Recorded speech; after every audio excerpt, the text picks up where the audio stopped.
Welcome to Telemetry Intelligence powered by BDB Platform. Every day, your product generates thousands of signals, usage, incidents, friction, churn risk. Most of it never reaches the people who could act on it. Telemetry Intelligence changes that. Enter your work email, hit continue, and you're in. No lengthy setup, no waiting on IT, just sign in and start seeing where your revenue, your customers, and your service quality actually stand. This is Business Impact, a single view of what your telemetry is really telling you about customer health, revenue exposure, and service quality. It leads with what matters most. Right now, a large share of accounts sit at high or critical churn risk, and there's a sizable backlog of unworked actions. No digging required to find the fire. The core metrics sit right up top. Customer health score is holding steady. A growing number of customers are now at high risk. A meaningful chunk of MRR is exposed to churn. But it's not all downside, expansion opportunity is trending up. Below that, the operational picture, a healthy queue of open actions, a strong success rate on the ones completed, and two metrics worth watching, service quality and journey friction, both trending in the wrong direction. Drill one level deeper and you see exactly where the risk lives. B2B connectivity carries the large majority of at-risk revenue, and how health scores compare across customer tiers. The portfolio view plots every customer by health score and revenue, size shows expansion potential, color shows churn risk band. It takes seconds to spot exactly which accounts need attention. And when you need to act, the top accounts table ranks exposure by dollar value. One click opens the full 360-degree customer view. Click into Health, and you get a full breakdown of exactly what's driving that score across your customer base. A solid share of accounts are healthy. A significant number are on the watch list. But it's not all warning signs, a good number of accounts are actively trending up, showing real improvement. The health band breakdown shows where the real risk sits. Over half of accounts fall into the poor band, more than good and fair combined. Break it down by line of business, and the scores are fairly even across broadband, B2B connectivity, and mobile, with IoT trailing slightly behind. And when it's time to act, this table names accounts ranked by lowest health score, each tagged with tier, trend, and line of business. No guesswork about where to start. Exposure answers one question: exactly how much revenue is on the line, and where. A significant chunk of MRR is exposed, a large share of the portfolio. A substantial amount of lifetime value is at risk. A sizable number of accounts are exposed in total, and several enterprise accounts are facing renewal risk right now. Break exposure down by line of business, and B2B connectivity stands out immediately, carrying the vast majority of all at-risk revenue. By value tier, high-end strategic accounts together make up the vast majority of exposure too. This isn't low-value churn, it's the accounts that matter most. And the account table makes it actionable, ranked by MRR, tagged by exposure and churn risk severity. Critical accounts like Novabank and Pioneer Energy are right at the top, impossible to miss. Service Impact connects the dots between service quality and the customers, and revenue, actually affected by it. The average Service Impact score sits low. A meaningful number of customers are affected by service quality issues, tying up a real chunk of MRR, and several enterprise accounts are caught up in it. By line of business, mobile takes the brunt of it, nearly half of all impacted accounts, followed by B2B connectivity. Geographically, it's concentrated. California alone accounts for more impacted accounts than every other state combined. The account table names exactly who's hit hardest, each scored, banded, and mapped to region, so service and CS teams know precisely where to focus first. Opportunity flips the lens. Instead of what's at risk, it's where the growth actually is. A solid chunk of expansion opportunity is sitting on the table, spread across a wide pool of candidates. Product adoption still has plenty of room to grow, and a meaningful share of these candidates are already strategic or high-tier accounts. By line of business, mobile dominates the opportunity, over 2/3 of all expansion candidates, with B2B connectivity a distant second. By value tier, medium accounts lead the way, proof that expansion potential isn't just about your biggest customers. The candidate table ranks who's ready to grow, expansion score, tier, and current MRR side by side, so sales and success teams know exactly who to reach out to next. And if you only have 30 seconds, this is the tab you open. Brief is the AI-generated summary of everything else on this dashboard. An outcome-oriented digest, no charts to interpret, just the story in plain language. A majority of accounts sit at high or critical churn risk, tying up a substantial share of MRR. On the upside, a strong subset of accounts show upsell signals. The action queue holds a meaningful number of open items, with none flagged critical. And of the actions already completed, all of them produced a positive outcome. And right beside it, the recommended focus, 3 clear priorities, ranked and quantified. Retain at-risk customers. Protect exposed revenue. Grow expansion candidates. No interpretation needed. This is the customer accounts view inside Telemetry Intelligence. It's built to answer one question: who's healthy, who's at risk, and what should we do about it? Right up top, the system flags the headline issue for us: a large share of accounts have worsening health. That's our cue to dig into service quality or product adoption problems before they turn into churn. These 4 cards give us the pulse of the whole portfolio. Average customer health is holding steady. But look at the split underneath: the number of accounts improving is shrinking, while the number worsening keeps climbing. Product adoption, meanwhile, is flat, so this isn't an adoption problem on its own, it's something else driving the decline. Breaking accounts into health bands tells the same story more sharply. Poor health is now the single largest segment, bigger than good and fair combined.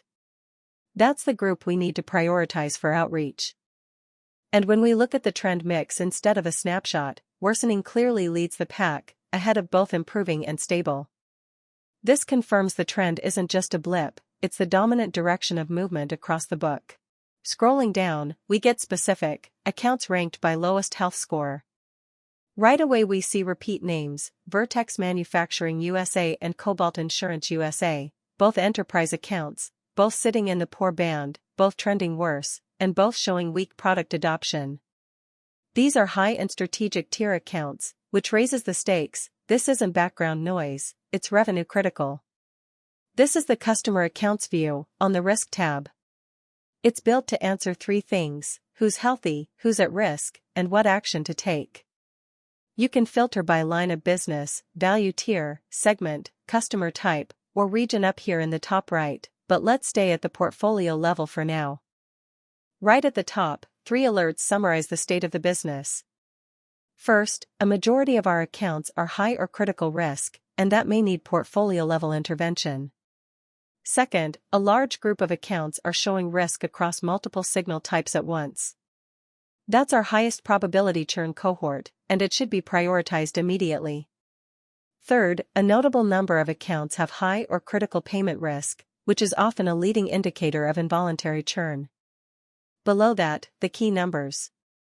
A large share of customers are at high risk, and that trend is worsening. A significant amount of high-value MRR is exposed, also worsening. Payment risk is climbing, driven by failed or missed payments. Support friction, repeat contact or escalation, is affecting a wide swath of accounts. And cross-signal risk, accounts showing trouble in 2 or more categories, remains substantial. Each card links back to the underlying accounts, so nothing here is just a vanity metric. This is where it gets actionable, the risk signal matrix. It's the top at-risk accounts, ranked by MRR, scored across 4 signals: payment risk, support friction, service impact, and journey friction. Take Harbor Logistics Enterprise at the top, a sizable chunk of MRR, flagged multi-risk, critical on payment and journey friction, high on support. That's an account you don't want to find out about from a churn report. Further down, you'll notice a pattern: smaller IoT accounts showing isolated signals, like support friction alone. Useful for spotting systemic issues in a specific customer type versus one-off account problems. We've looked at who's at risk and why. Now let's look at the full picture, every account, in one place. This is the browse view. This is a flat, searchable list of all accounts, individuals, households, and enterprise customers side by side. You can search directly by name or narrow down using the same filters from the rest of the app: line of business, value tier, segment, customer type, and region. And just like everywhere else, clicking any row opens that account's full 360-degree view. Each row gives you the full context for an account at a glance. Type tells you if it's an individual, household, IoT account, or enterprise. Segment and tier show where it sits strategically.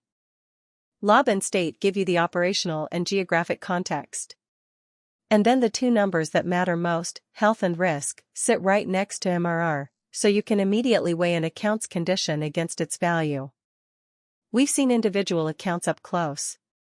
Now let's zoom out and look at the business by segment, where the volume is, where the money is, and where health starts to diverge. Starting top left, accounts by segment. Consumer postpaid dominates by volume, well ahead of every other segment combined, well, almost. Converged household and FWA household sit in the mid-range, and connected fleet is our smallest segment by far. Volume alone doesn't tell the whole story, though. That's why the rest of this page exists. Next to it, the same account sliced by value tier instead. Medium tier is the largest group, followed closely by low tier. High tier makes up a smaller share, and strategic accounts, the smallest slice, carry outsized importance despite their size, as we'll see in the table below. This chart flips the lens to revenue. B2B connectivity leads overwhelmingly, generating the vast majority of total MRR, despite not being the largest segment by account count. Mobile, IoT, and broadband make up the remainder. It's a reminder that a handful of enterprise connectivity accounts can carry more revenue weight than hundreds of consumer accounts combined. Health scores by segment tell us where to focus attention. Fiber household leads with the strongest score, while enterprise commercial and connected fleet trail behind, the lowest average health on the page.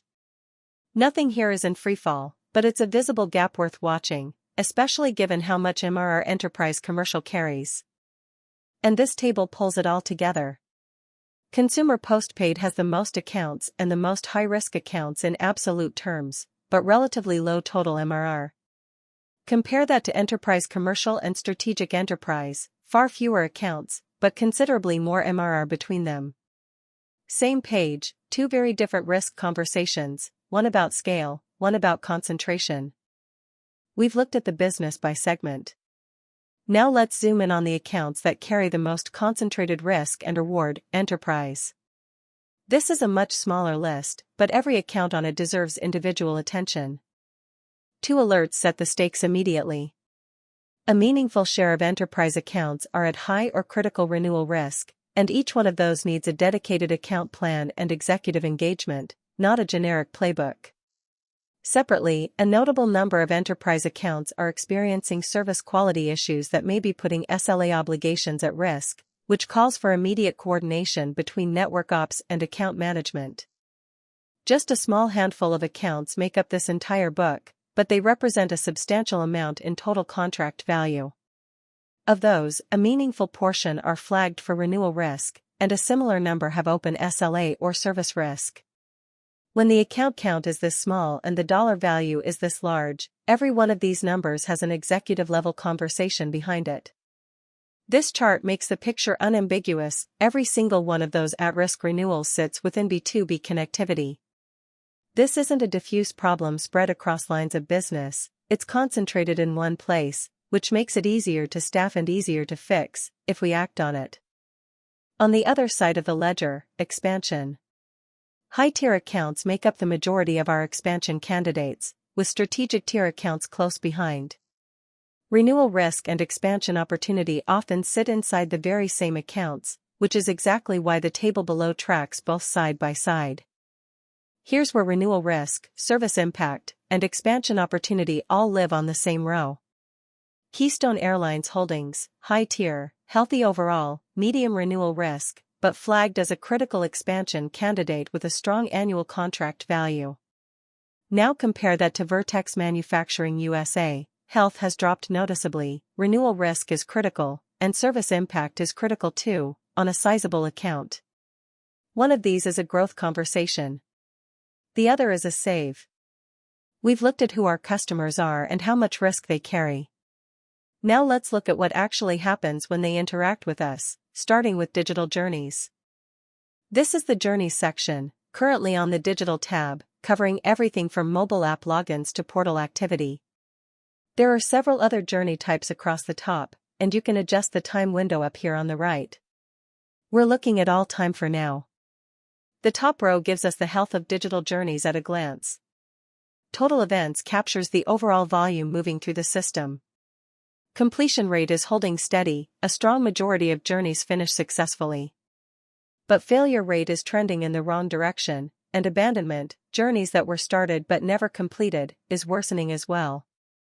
Small percentages, but the direction of travel matters more than the size of the number. Retry rate, repeated attempts after a failure, is also worsening, which usually means customers are hitting friction and trying again rather than giving up outright. That's worth watching alongside average response time, which tells us how quickly the system is responding once a customer acts. This funnel shows where customers drop off along the journey. Almost nobody is lost between the total and engaged stages. That transition is essentially frictionless. The real drop-off happens between engaged and completed, where a meaningful share of journeys don't make it to the finish line. That's the stage to focus improvement efforts on. And here's exactly where it's breaking down. Authentication and multi-factor verification during mobile app login is by far the leading failure point, followed by the same authentication step on portal login. Bill payment authorization shows up too, but it's a much smaller share. If we fix one thing on this page, it's the mobile login authentication flow. Below that, every individual journey event is logged in real time: account, journey type, step, outcome, response time, and channel. It's the raw detail behind every number above, so when something needs investigating, the evidence is right here. That's the digital journeys view, where customers are succeeding, where they're getting stuck, and exactly which step to fix first. We've seen where digital journeys break down. Now let's follow the money, the payment view, where failed transactions turn directly into churn risk. Two alerts frame this page. A meaningful group of accounts are now at risk of involuntary churn, meaning they could lose service simply because a payment failed, not because they chose to leave. And a matching number of autopay failures have been detected, which means the fix is often as simple as prompting the customer to update their payment details before service gets suspended. Payment events tracks overall transaction volume. Payment failure rate is still labeled healthy overall, but the trend line is moving the wrong way, worth watching before it stops being healthy. Autopay failures are worsening too, and the past due count sits right alongside it. These four cards are really telling one connected story: a small but growing slice of payments aren't going through. This card ties it directly to churn. Involuntary churn risk is worsening, and it's the clearest reason this page deserves proactive outreach, not because customers are unhappy, but because a card expired or a charge got declined. The funnel shows the payment journey end to end. There's a small drop-off between total attempts and processed payments, but almost none between processed and successful. Once a payment gets through processing, it overwhelmingly succeeds. That tells us the real friction point is earlier in the flow, not at the final step. Events by type confirms it: the overwhelming majority of payment events complete successfully, with autopay failures making up the small remainder. The top failure reasons panel is empty here, which usually just means the current filter or time window is too narrow to surface a pattern, worth expanding if you're digging into root cause. And this is where it becomes actionable. Every failed payment is logged with the account, the amount, the reason, card declined, expired payment method, or gateway timeout, and whether it's now flagged as a churn risk. This is the exact list an outreach team would work from to save these accounts before service gets interrupted. We've followed the money. Now let's follow the frustration, the support view, where unresolved issues turn into churn and regulatory exposure. 3 alerts, and they escalate in urgency. A significant number of unresolved complaints need immediate attention. These are the highest churn risk and regulatory exposure in the entire support queue. A large share of interactions are being escalated, which points to a first contact resolution problem worth reviewing in the knowledge base and agent routing. And the vast majority of interactions carry negative sentiment, which tends to correlate directly with dropping NPS and rising churn risk. The top row lays out volume and pressure. Support interactions and open tickets show the overall load. Repeat contacts, the same customer reaching out again, are worsening, which usually signals the first response didn't actually solve the problem. And escalations sit on top of all of it. Unresolved complaints are trending worse, not better, the exact opposite direction you'd want here. Negative sentiment sits as a standalone count, reinforcing the alert at the top. And average resolution time rounds out the picture, worth watching closely alongside the volume of unresolved cases. This funnel shows exactly where tickets go bad. The biggest drop-off by far happens between open/active tickets and escalation. That's the stage where most of the damage is done. A further slice of those escalated tickets end up as fully unresolved complaints. In other words, the fix isn't at the end of the funnel, it's in the middle, at the point where tickets first get escalated instead of resolved. Broken down by issue category, app-related problems dominate the queue, while ahead of payment and network issues, with IoT and SLA complaints making up a much smaller slice. And the sentiment distribution makes the emotional temperature of this queue unmistakable. It's overwhelmingly negative, with only a sliver of neutral interactions. And this table is the working list, every open or recent ticket, tagged by category, status, priority, sentiment, and whether it's a repeat contact or an escalation. Rows like Morgan Garcia's, high priority, negative sentiment, both repeat and escalated, are exactly the cases that deserve attention before they turn into a formal complaint. That's the support journey, where the friction lives, and which tickets need a human to step in right now. We've covered support friction. Now let's look at the order and activation journey, a smaller volume of events, but one with an outsized abandonment problem. There's one alert here, but it's a loud one. Abandonment rate is high enough to suggest real friction somewhere in the flow, and the recommendation is straightforward: go look at exactly where, step by step, customers are dropping off. This is a much smaller journey type by volume, order, install, and activation events. Completion rate is holding roughly steady, just over half. Failure rate is technically low, but it's trending in the wrong direction. And abandonment rate is the standout number here. Nearly half of everything that starts never gets finished, and that trend is worsening too. Retry rate is low in absolute terms but still worsening, meaning the handful of customers who do hit friction are increasingly trying again rather than giving up outright. Average response time rounds out the picture, worth keeping an eye on as volume grows. The funnel confirms it, almost all of the drop-off happens right at the start, between total and engaged. Very little is lost after that point, and the failure steps chart pinpoints exactly where, the eligibility check ahead of the device upgrade offer. Right now, it's the only failure step showing up at all, which makes it an unusually clear target to fix. The event log backs this up directly: repeat abandonments on the same step, for the same reason, eligibility unclear, or friction at checkout. A few accounts, like Reese Johnson and Foster Household, show up more than once with the identical outcome.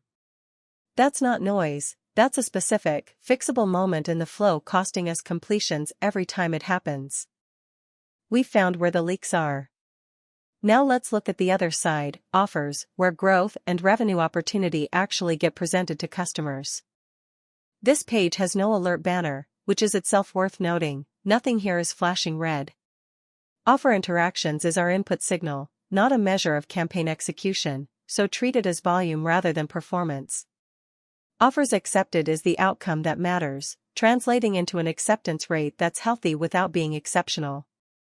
And realized opportunity value shows the revenue actually captured from those accepted offers, a meaningful number sitting behind that acceptance rate. This chart shows what's actually being offered. Cross-sell offers are presented far more than any other type, followed by device and product adoption offers at a similar level. Retention offers sit close behind those.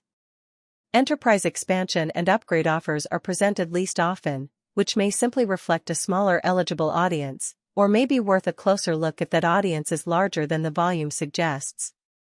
The interaction mix tells a more nuanced story. Clicked is the single largest outcome, meaning customers are actively engaging with what they're shown.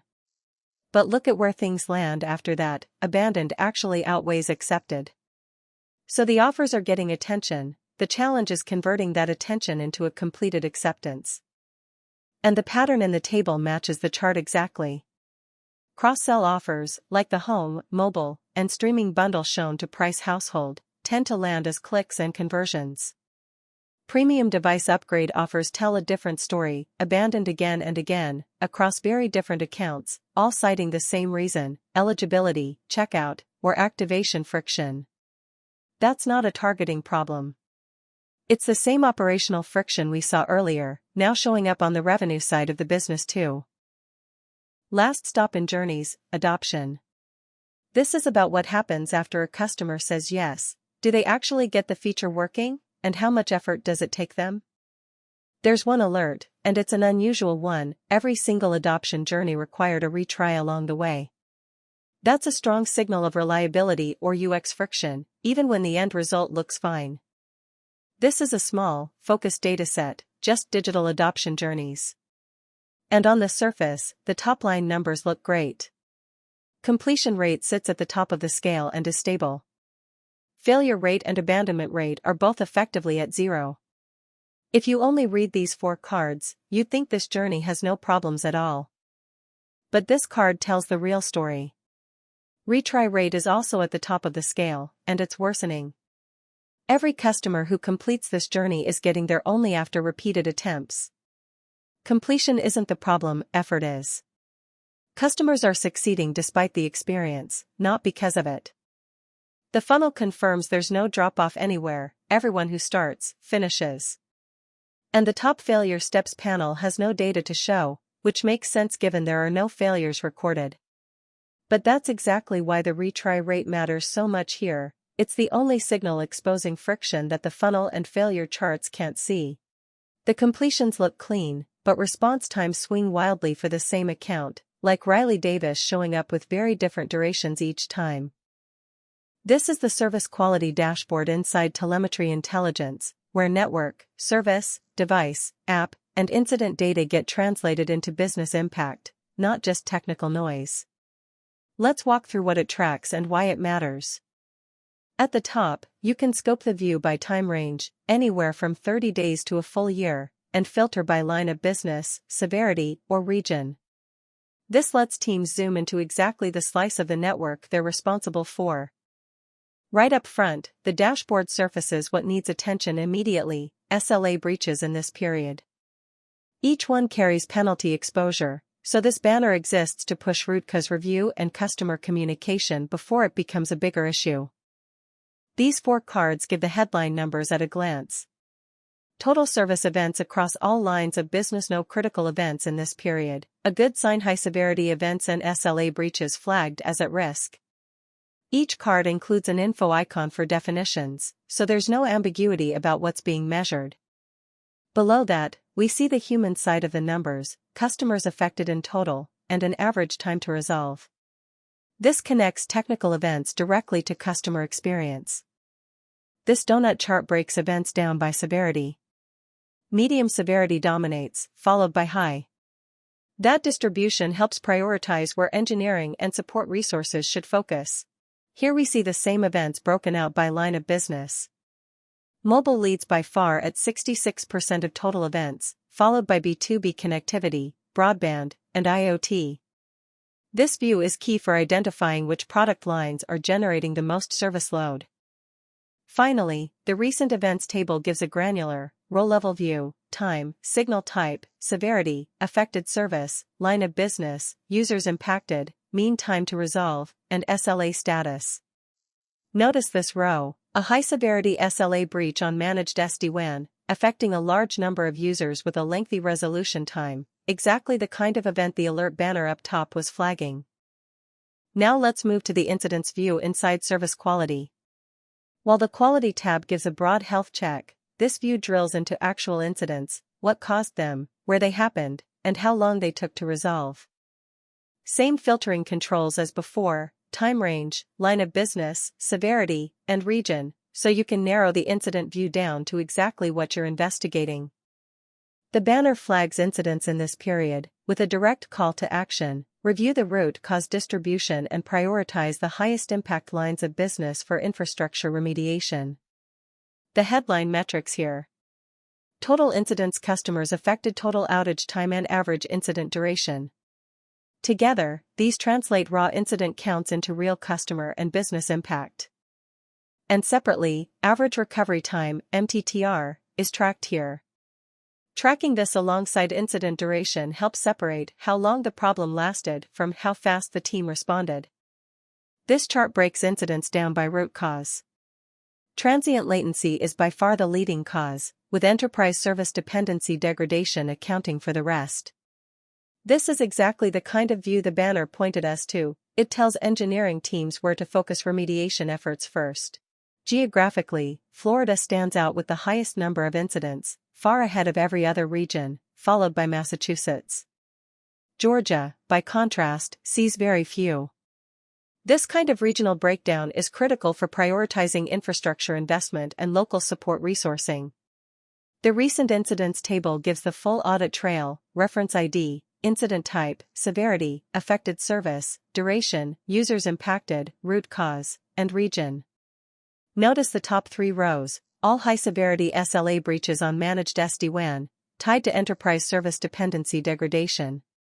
That's a clear pattern worth flagging to the infrastructure team. Next up is the experience view inside service quality.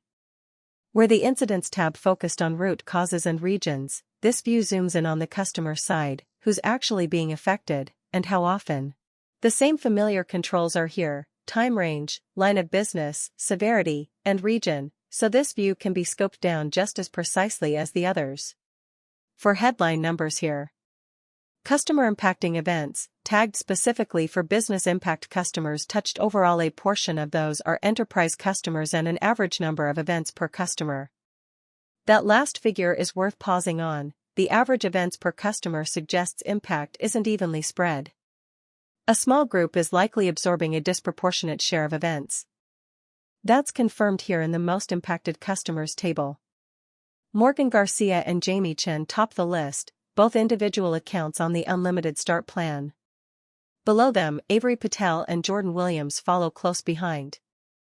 Notice the columns: account, customer type, individual or household, service tier, total event count, critical event count, and their top affected service. This gives support and account teams a ready-made outreach list, prioritized by who's hurting the most. This is the enterprise SLA view inside service quality, where SLA breaches get connected directly to financial and contractual risk, not just technical severity. Same filtering options as the other views: time range, line of business, severity, and region, for scoping this down to a specific segment of the enterprise book. 2 alerts stack up top here, and together they tell the full story. First, SLA breaches, each requiring root cause review and customer communication, because unacknowledged breaches compound penalty exposure and weaken upcoming enterprise renewals. Second, significant SLA penalty exposure. That's contractual penalty liability from these breaches, and it needs to be confirmed with legal and finance. This is the moment technical incidents turn into a financial conversation. Breaking that down: SLA breaches, flagged as at-risk enterprise customers impacted, total penalty exposure and average breach duration. Just a handful of enterprise accounts are driving significant financial exposure. That's a concentrated, high-stakes problem, not a broad one. This chart makes it unmistakable: every single SLA breach in this period comes from the B2B connectivity line of business. There isn't a distribution to analyze here, the entire risk is concentrated in one segment. And severity tells the same story: every one of these breaches is high severity. No mixed bag of minor issues here, every breach in this period is a serious one. The events table shows exactly where the money is. Most accounts here: Metro Cafe Group, Redstone Auto Services, Atlas Retail Group, Northstar Dental, all show a medium or low severity signal, no penalty, and a status of met. Their SLA held. But two rows break that pattern. Vertex Manufacturing USA and Cobalt Insurance USA both breached their availability and priority incident response SLA, each carrying a significant penalty. Together, these two accounts anchor the bulk of the total exposure. This is the observability signals view, the last stop in service quality, and the most technical one.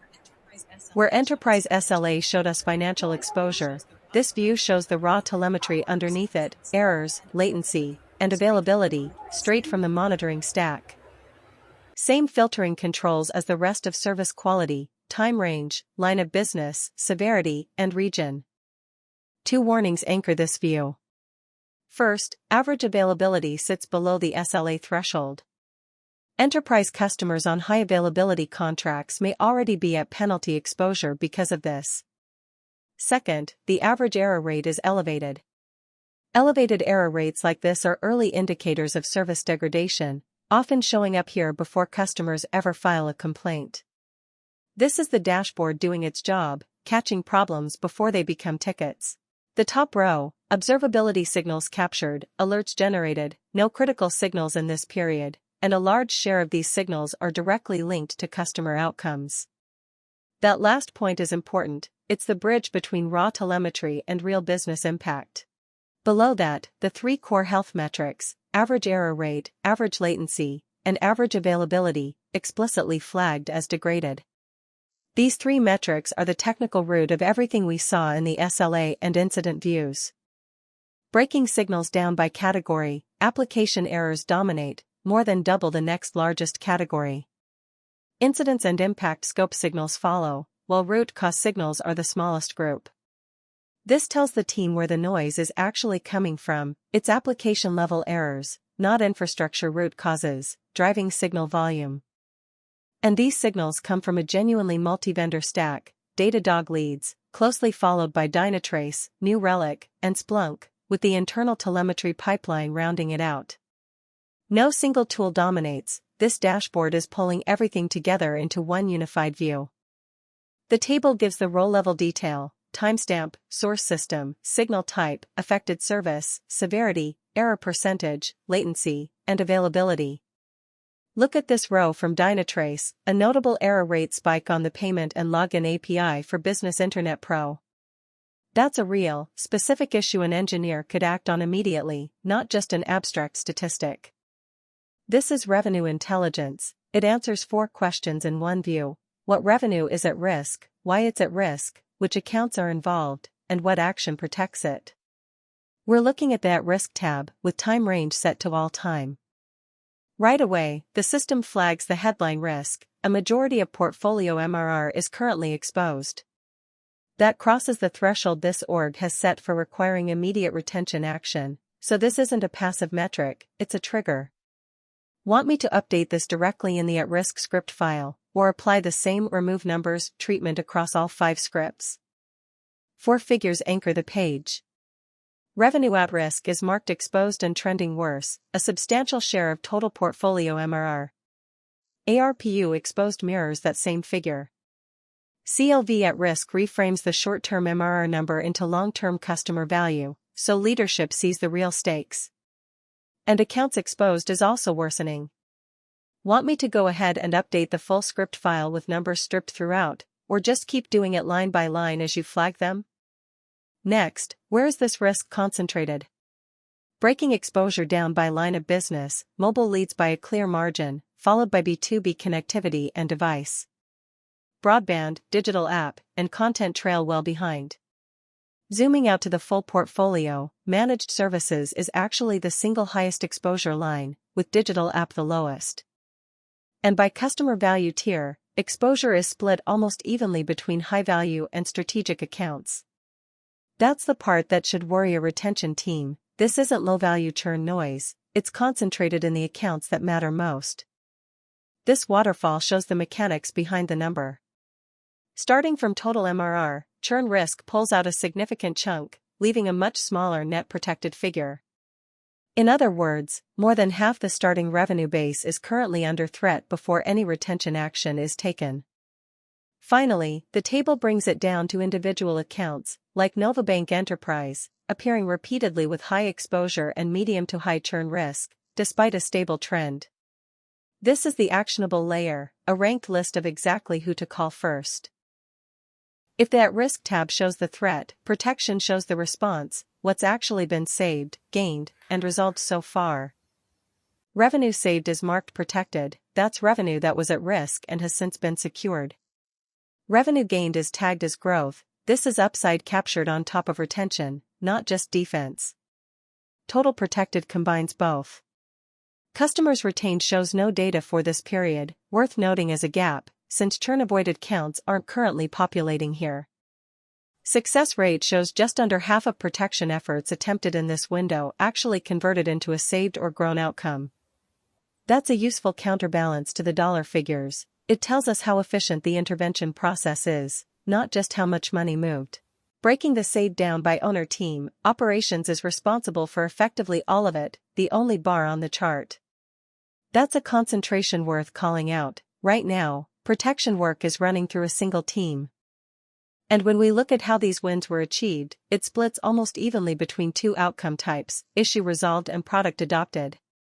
So protection isn't only about firefighting, a meaningful chunk comes from customers actually adopting more of the product. Finally, the table grounds this in specific accounts. Keystone Airlines Holdings and Atlas Retail Group Holdings top the list, each with a service recovery action, resolved by operations, with a solid health score lift. Scrolling down, the same pattern repeats across SmartWorks IoT, Summit Fitness, Greenline Clinic, and Cooper Household, all service recovery, all operations owned, all with that consistent health improvement.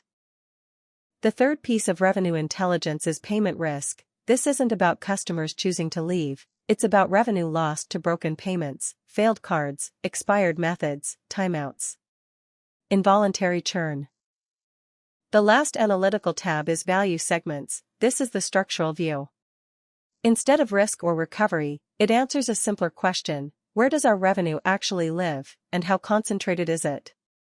Total MRR across the portfolio backs into a substantial total CLV figure. Average ARPU holds steady across a large account base. Worth noting, that total MRR figure is the exact same starting value we saw as the top of the waterfall in the at-risk tab. Same portfolio, different lens. By value tier, high-tier accounts lead decisively, over half of total MRR. Medium follows at just over a quarter. Strategic trails behind that. And low brings up the rear, a small fraction of the total. So more than half the entire portfolio's revenue sits in the high tier alone. By line of business, B2B connectivity dominates, more than triple the next closest, mobile. Device, digital app, payment journey, and broadband all trail well behind. Zooming out across the full account base, managed services is actually the highest line overall, with payment journey the lowest. This tree map is the most important chart on the page. Each rectangle is one of the top accounts, sized by MRR, and the top few alone account for a sizable chunk of total revenue. Those top spots are all the same customer, Pioneer Energy Corp., appearing repeatedly across the top row, alongside a cluster of Novabank Enterprise accounts. The roll-up table ties tier, account count, and exposure together. High tier leads on MRR, ARPU, and CLV, but also carries the largest exposed count. Medium has the most accounts but a much lower ARPU.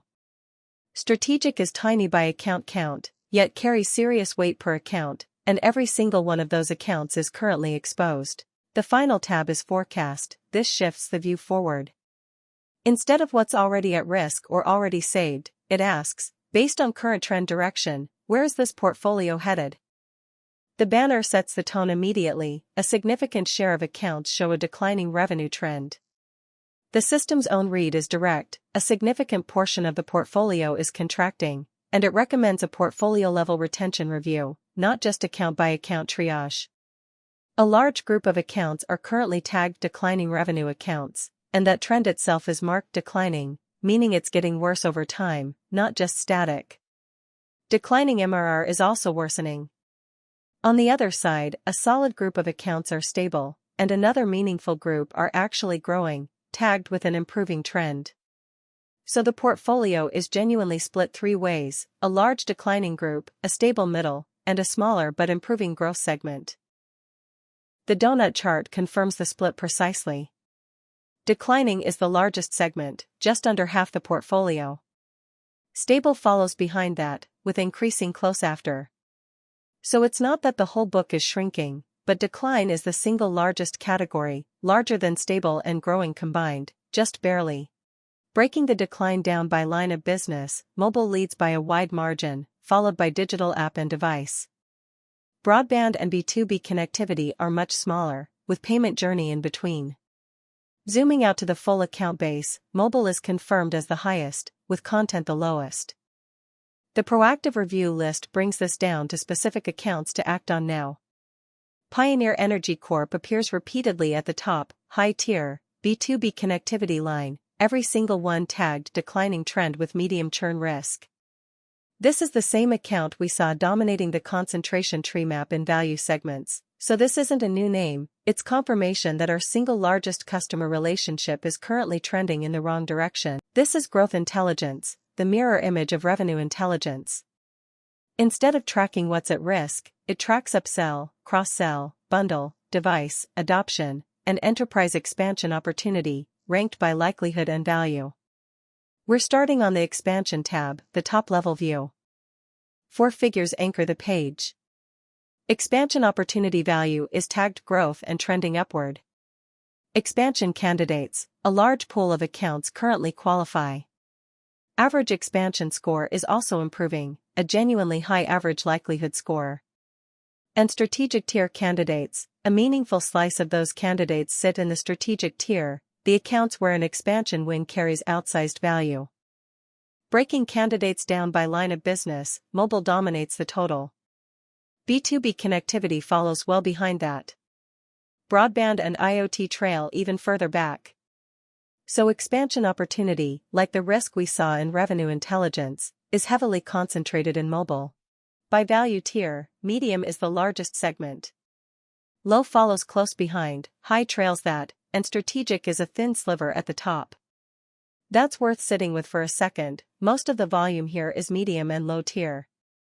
The highest value strategic accounts are a small fraction of total candidates, even though we just saw them called out specifically as a KPI. This tree map sizes each candidate by expansion score times MRR, colored by value tier, and the top candidates alone make up a large share of total opportunity value. One account overwhelms the map, Keystone Airlines Holdings, dwarfing every other tile combined, followed by Brooks Household and Price Household, alongside a long tail of smaller households and SMB accounts like BrightPath Legal, Metro Cafe Group, and Cedar Retail Group. The table ranks accounts by expansion score.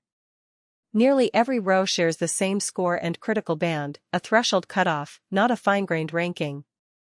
Parker Anderson, Brooks Household, Keystone Airlines Holdings, Price Household, Metro Cafe Group, and Casey Wilson all clear that bar, spanning individual, household, enterprise, and SMB types, with MRR ranging from nothing up to Keystone's much larger figure. Upsell narrows the expansion view down to one specific motion, getting existing customers onto a higher plan. It's a funnel view: candidates, offers made, offers accepted, and value. Upsell candidates, a large pool of accounts eligible for a plan upgrade. Upsell offers presented, a much smaller number have actually been offered anything yet. That gap between eligible and presented is worth calling out on its own. Offers accepted shows no data, so however many of those offers went out, acceptance isn't currently being tracked here, which is a reporting gap worth flagging. And opportunity value closes the loop at a solid figure, the upside sitting on the table if this funnel converts. Parker Anderson appears twice as an individual on low tier, mobile. Brooks Household and Price Household sit at medium tier, also mobile, while Metro Cafe Group is the one SMB account, on B2B connectivity instead. Current MRR varies widely, from 0 up to Brooks Household's figure further down the list. Cross-sell is a different motion from upsell. Instead of moving a customer to a higher plan, it's about filling product gaps, getting them onto something they don't have yet. Cross-sell candidates, a large group of customers with product gaps. Bundle gap customers is a smaller subset, customers specifically flagged for low bundle stickiness, meaning what they do have isn't sticking well together. Cross-sell offers, more than half the candidate pool has actually been offered something, which is a healthier conversion rate than we saw on the upsell tab. And offers accepted comes in at a solid number 2, and unlike upsell, this tab actually has that acceptance data populated. Action: hover on each card. Note the contrast with upsell's no data gap when discussing offers accepted. The table adds 2 new columns, expansion score and bundle stickiness, and they diverge in an interesting way. Every row shares the same score, but stickiness varies meaningfully. Parker Anderson shows weak stickiness. Brooks Household and Price Household show noticeably stronger stickiness. Keystone Airlines Holdings, the account that dominated the expansion tree map, sits on the weaker end too, despite its size, alongside Metro Café Group. Adoption is a different kind of tab entirely. This isn't about a specific sales motion, it's a health check on how much of the product customers are actually using. 2 alerts stack up immediately, and they escalate in severity. First, in amber, the vast majority of accounts have low product adoption. The system frames this as a double-edged sword. It's both a churn risk and an upsell opportunity, and recommends a targeted enablement campaign. Second, in red, a step up in urgency, portfolio adoption overall is critically low. The read here is systemic, not account by account. It points to onboarding effectiveness and product training resources as the root cause, not individual customer behavior. Voiceover, average product adoption sits at a low score, marked stable, meaning it's not actively getting worse, but it's not improving either. Low adoption accounts is a large number, tagged watch, with the flat description underused services. Adoption improving shows a smaller but genuinely positive slice, accounts actively trending up. And average bundle stickiness sits right around the midpoint, also stable, a supporting metric, not a crisis on its own. The donut chart makes the scale of the problem visible at a glance. Low adoption makes up the overwhelming majority of the portfolio, with high adoption reduced to a thin sliver at the edge. And the trend mix tells us direction, not just current state. Worsening leads at just over half of all accounts, improving follows behind that, and stable trails as the smallest group. So this isn't a plateaued problem. More accounts are actively sliding backward than are recovering. Action: cursor traces the 3 segments of the stacked bar, then hovers down the legend rows. The table brings this down to individual accounts. Almost every row shares the same low adoption score, but trend and stickiness vary underneath that. Parker Anderson and Brooks Household trend improving, while Bennett Household, Taylor Brown, and Murphy Household lean worsening or stable. Keystone Airlines Holdings shows up twice, high tier trending improving, strategic tier trending worsening, worth a second look, since it's the same account that struggled with stickiness on cross-sell. Action: scroll down the table slowly, pausing on the 2 Keystone Airlines Holdings rows, then continuing past Taylor Brown and Cold Chain IoT account. Devices takes growth down to the hardware layer, what's in customers' hands, what's ready for an upgrade, and what's actually broken. Device inventory sits at a large total count across the base. Upgrade eligible is tagged growth and improving, a meaningful slice of that inventory is ready for a refresh. Faulty devices is tagged replace, a much smaller number, but each one is a live service issue, not just an upsell opportunity. And financing delinquent shows no data, tagged recovery as a category, but with nothing populating it yet, which is worth flagging as a gap the same way we did on the payment risk and upsell tabs. Breaking inventory down by device type, phones dominate by a wide margin, followed by set-top boxes and routers in the middle tier, with circuits close behind. IoT devices and gateways are the smallest categories. The callout confirms it: phone is the highest device type overall, gateway the lowest. And by status, the fleet is overwhelmingly healthy, active accounts for the vast majority, with inactive and faulty combined making up just a sliver at the edge. This one is already number-free, no digits appear in the text. Here it is as is. The table lists specific devices ready for action. Foster Household appears twice with Wi-Fi 6 home routers on broadband. Several mobile line accounts, BrightPath Legal LLC, Avery Patel, Morgan Garcia, Reese Johnson, show premium phones, all active, financing not applicable. One row stands out, Rivera Household's aging Wi-Fi 5 router, flagged faulty, a concrete example of the faulty devices count we saw up top. The final growth tab narrows all the way down to the top of the customer pyramid, enterprise accounts specifically, where deal sizes are largest and the stakes per account are highest. Enterprise accounts, a relatively small, defined base compared to the hundreds we've seen elsewhere on this dashboard. Enterprise expansion candidates is a much smaller subset of that, tagged growth. This is a highly selective list, not a broad funnel. Expansion pipeline shows the ACV at play, a substantial figure given how few accounts are actually driving it. And average expansion score sits high, noticeably stronger than the average we saw on the general expansion tab, which makes sense. Enterprise deals only make this list if they're genuinely well qualified. This chart makes the concentration unmistakable. B2B connectivity is the only line of business represented at all. Every single enterprise expansion candidate sits on this one line. By value tier, high-tier accounts lead at just over 60% of ACV, with strategic close behind at just under 40%. So unlike the general expansion tab, where medium and low tiers carried most of the volume, here the entire pipeline sits in the two highest tiers only. The table includes familiar accounts from elsewhere on the dashboard.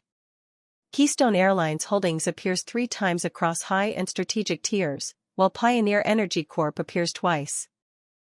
Orion Health Systems Corp and Harbor Logistics Enterprise complete the list, both high tier with 6-figure ACV. All rows share critical score and medium renewal risk, making ACV the primary differentiator rather than conversion risk. This is the action center, where everything we've seen across revenue and growth intelligence turns into accountable work. The subtitle says it best: telemetry intelligence translated into business actions, tracked through to measurable outcomes. Right away, the system flags a capacity concern. A large backlog of open actions has built up. The guidance is direct. This may indicate capacity constraints, and recommends triaging by estimated business value or priority. Open actions confirms that backlog. Critical priority shows no data, tagged urgent, but with nothing currently populating it, which is worth flagging as a gap, especially given the urgency tag attached to an empty figure. High priority accounts for a meaningful chunk of that total backlog. And estimated business value sits across all these open actions. This is the number that justifies working through the backlog rather than letting it sit. Breaking the backlog down by type, service recovery action leads clearly, followed by cross-sell action and support escalation action. Payment recovery action and device action follow behind that, and enterprise account action is the smallest category. The callout confirms it. Service recovery is the highest type overall, enterprise account action the lowest, even though, as we'll see, enterprise account actions carry some of the highest dollar values per action. By owner team, sales carries the largest share, with operations close behind. Billing support and support take moderate shares, and the enterprise account team, despite owning some of the highest value individual actions, carries the smallest share of volume by far. This is where the backlog becomes actionable. The inbox is prioritized by business value, with accept and update on every card. The queue is led by a recurring action, executive review of SLA and renewal risk. It appears across multiple enterprise accounts, all marked overdue and owned by the enterprise account team. Retention narrows the action center down to one specific mission, accounts showing real signs of churn or renewal risk, before they decide to leave. Action, cursor clicks the retention tab, page loads with the red banner. The banner is as direct as this dashboard gets, act before these accounts decide to leave. It explains why these accounts show combined health decline, payment, and service signals, including enterprise account reviews and executive escalations. And it closes with the case for urgency. Early outreach dramatically increases retention probability. There's even a hard deadline attached, a contact within 48 hours button sitting right on the banner itself. Open, need action sits at 21, tagged needs action. Accepted, in progress, 4 of those 21 have been picked up and are actively being worked. Completed shows no data, so nothing has been marked done yet in this window. Success rate also shows no data, which follows directly from completed being empty. There's nothing to calculate a rate from. And revenue protected shows no data as well, the same downstream gap. Once actions start getting completed, these last 3 cards should start populating. The header shows the current action status, with clear guidance to accept an action when work begins and update it when complete. The list features recurring high-priority enterprise account actions for Vertex Manufacturing USA and Cobalt Insurance USA, highlighting overdue SLA and renewal risks owned by the enterprise account team. Service recovery is one step earlier in the timeline than retention. This is about resolving a service issue before it ever becomes a reason to churn. The banner sets the mission plainly: resolve the issue before it becomes a churn reason. These are accounts impacted by service quality issues, and the logic is direct. Proactive acknowledgement and a clear remediation plan prevent dissatisfaction from escalating into a lost account. Notice the urgency has actually tightened compared to retention. That tab gave a 48-hour window, this one says, contact same day. Open, need action, by far the largest open queue we've seen in the Action Center so far. Accepted, in progress, of those have been picked up. Completed, sits at, and this is the first tab where completed actually has a number instead of no data. Success rate, reads %, which is a striking combination, actions completed, yet none of them are being counted as successful outcomes. That's worth flagging directly rather than smoothing over. Revenue protected, $K, so some financial value is being tracked, even while the success rate metric itself shows. The funnel remains consistent with open and in-progress actions. High-priority service recovery is triggered by telemetry showing degraded customer health and revenue risk. Every card includes a specific, proactive instruction to initiate contact immediately. Keystone Airlines Holdings dominates the queue with multiple overdue items, featuring varying financial values per row. Payment recovery is the Action Center's version of what we saw in the Revenue Intelligence Payment Risk tab, same underlying problem, now turned into a specific queue of billing outreach work. The banner frames this as resolving billing issues before service suspension. It's careful about tone too, a quick, helpful outreach, not a demand, and notes that this approach typically resolves these issues before they escalate. The urgency window here is 24 hours, tighter than retention's 48, looser than service recovery's same day. Open, need action, numbers. Accepted, in progress, quantity of those have already been picked up. Completed, success rate, and revenue protected all show no data, the same downstream gap we saw on retention, where nothing has been marked done yet, so nothing further can be Same action across the queue: recover failed payment, stabilize billing, high priority, tied to payment failures / retries / past due signals, involuntary churn risk. Each card repeats contact billing within 24 hours, echoing the banner's deadline. New name here, Cold Chain IoT, appearing as several separate accounts, all overdue, each carrying a similar smaller dollar value, far smaller than the enterprise SLA reviews seen earlier. Sales is the first genuinely positive tab in the Action Center. This is revenue growth, not risk mitigation. It's the operational counterpart to everything we saw on the Growth Intelligence dashboard. The banner's framing shifts entirely: customers ready for an upgrade or adjacent product. These are accounts showing adoption depth, usage growth, or product gaps that signal readiness, and the copy is explicit that these carry the highest conversion likelihood across the portfolio. The urgency window loosens accordingly too: initiate within 1 week, the longest window of any tab so far, since there's no churn clock running here. Need action, numbers. Accepted, in progress, numbers of those already picked up. Completed, success rate, and revenue protected all show no data again, the same tracking gap we've now seen on retention and payment recovery, nothing marked done yet, so nothing downstream can populate. Priority drops to a blue medium tag, shifting the focus from urgent recovery to growth opportunities.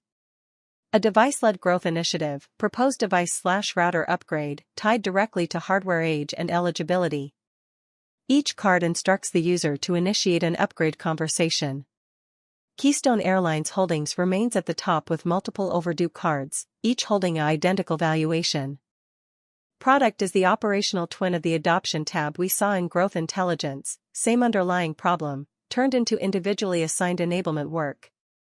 The banner names the risk directly: underused services create churn risk. It frames the core problem plainly: customers paying for products they're barely using, with low adoption called out as a leading churn indicator. But it also offers a light at the end of it: a short enablement session typically unlocks significant engagement improvement. The urgency window is the longest and calmest we've seen: schedule within 2 weeks, fitting a coaching motion rather than a crisis response. Open, need action shows no data, tagged clear, a genuinely good sign, meaning nothing is currently sitting untouched in this queue. Accepted, in progress also shows no data. But completed shows a solid count, and success rate reads 100%, a striking contrast with what we saw on service recovery, where a similar volume of completions produced a 0% success rate. Here, every single completed action is being counted as successful. And revenue protected shows the highest protected revenue figure we've seen anywhere in the Action Center so far. Section header confirms no open actions in this group right now, matching the clear tag: these cards are completed history, not active backlog. Every card follows the same pattern. Drive adoption of underused product or digital capability, medium priority, product adoption action, instructing a focused enablement session with the end-user team. All assigned to the same person, Riley Davis, rather than a team. Dollar values here are far smaller than anywhere else on the dashboard, a completely different scale from the enterprise SLA reviews or device upgrades on sales. Outcomes is the closing chapter of the Action Center: no more open queues or urgency banners here. This is the Results tab: what all that accepted, updated, completed work actually delivered. Revenue saved, tagged protected: this is the same figure we saw sitting on the Service Recovery tab's revenue protected card. Revenue gained, tagged growth, and this matches exactly what we saw as Product's revenue protected figure. So these two numbers aren't new, they're the same underlying wins, just reframed here as the portfolio level outcome summary. Total value delivered, the sum of those two. And customers retained shows no data, with the subtext churn avoided, the same gap we've now seen surface on this metric before. In the Protection tab of Revenue Intelligence, 3 rates give a funnel view of the whole system. Recommendation success rate sits just under half, meaning less than half of what the system recommends actually pans out. Action acceptance rate is lower still, so even before results are measured, only about a third of recommended actions get picked up and accepted in the first place. Action completion rate is the highest of the 3, meaning once an action is accepted, it's more likely than not to actually get finished. By outcome type, it's almost an even split between issue resolved and product adopted, mirroring the same near-even split we saw on the Protection tab back in Revenue Intelligence. And by owner team, it's a close race between the two teams that have been doing the visible work throughout this dashboard. Operations leads narrowly, with product right behind.